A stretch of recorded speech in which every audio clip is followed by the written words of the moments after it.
समस्या BJP, RSS और मोदी जी की सोच में है, क्योंकि इनके विचार ऐसे हैं जिनसे कभी भी अच्छा जीवन पैदा नहीं हो सकता। मैं बताता हूँ मोदी जी की सरकार बेगुनाह उमर खालिद को जेल में बंद करके क्यों रखी है।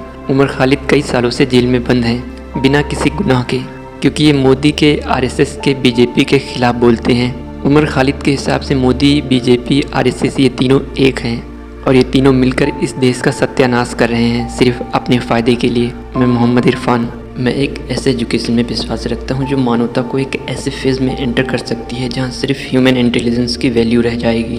तब दुनिया में सिर्फ अक्ल की वैल्यू होगी और किसी चीज़ की नहीं। लेकिन मैं मौजूदा नियमों के खिलाफ हूँ। ये मेरा एक आइडिया है और इस आइडिया में मुझे विश्वास है कि ये पूरी इंसानियत के जीवन को बदल देगी। मैं मौजूदा एजुकेशन के विरोध में हूँ, लेकिन इसलिए नहीं कि वो मुझे पसंद नहीं है, बल्कि इसलिए क्योंकि मेरे पास मौजूदा एजुकेशन से बेहतर एजुकेशन बनाने की समझ है, जिससे दुनिया में सबसे खूबसूरत जीवन दिया जा सके लोगों को।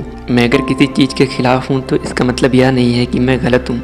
इसका मतलब है कि मैं बदलाव हूँ सबकी भलाई के लिए। लेकिन जब सामने वाला या लोग बदलाव को एक्सेप्ट नहीं करते तब अड़चन शुरू हो जाती है। यही वजह से आज उमर खालिद जेल में बंद हैं कई सालों से बिना किसी गुनाह के, क्योंकि मोदी जी, बीजेपी, आरएसएस ये सब बदलाव से घबराते हैं। ये लोग अपने फ़ायदे के लिए बदलाव होने ही नहीं देना चाहते हैं। जब भी कोई नई सोच के साथ बात करता है इनसे, तब ये लोग उसको मौका देने के बजाय रास्ते से हटा देते हैं। लेकिन अगर यही बीजेपी इस देश पर 100 साल तक हुकूमत करेगी तो हिंदुस्तान में भुखमरी पैदा हो जाएगी, क्योंकि अगर बीजेपी बदलाव एक्सेप्ट नहीं करेगी तो इसका परिणाम भुखमरी के रूप में सामने आएगा। इसलिए कि देश की आबादी बहुत तेज़ी से बढ़ रही है और बीजेपी के विचार ऐसे हैं जिनसे कोई भी अच्छा जीवन पैदा नहीं हो सकता।